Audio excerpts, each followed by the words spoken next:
పులకించే తల్లి శాంతి సాగరము సగరుని శాసనముండగా నేల చీలెనురా 60,000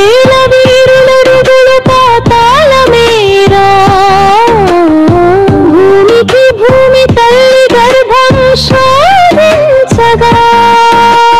కపిలముని ధ్యానముందు ధ్వని తగిలనురా తపస్సులో సూర్యుడే అయిన మహర్షి కపిల కన్నులలో కాంతియుగమై జ్వాలలై వెలిసే ఆగ్రహం అగ్ని పర్వతమై విరబూసిన వేళ సగర పుత్రుల ప్రాణగంధం గాలిలో కలిసే పాపమే పాపముందురా ధర్మమే ధర్మమురా అని కపిలుడి నినాదం మార్మోగినదురా అగ్నిలో చిక్కుకున్న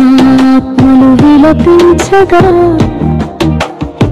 పితృమోక్షం మార్గమే మార్గం అన్నదురా అప్పుడు ధర్మసుతుడై భాగీరథుడు వెలిసే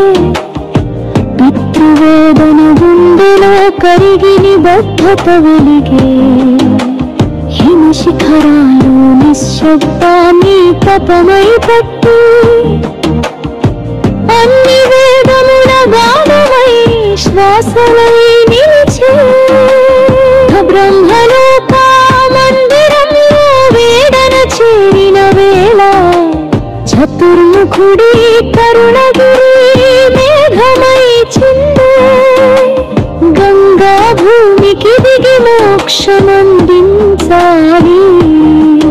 అని ఆశీస్సుల జలధిలోకాలకు వెళ్ళే విష్ణు చరణాల దగ్గర జలపాతం జారగా అమృతమైన ప్రవాహమే గంగావగా వైకుంఠం నుంచొచ్చిన దివ్య జలరేఖ లోకాలన్నిటి జీవన శక్తి నినదమై పొంగే భూమిని కదిలించిరవే తమరే వస్తుంటే లోకాలు భయపడి దేవతల దేహమంతా విజృంభించిన తరంగం శంఖ కైవాలేశ్వర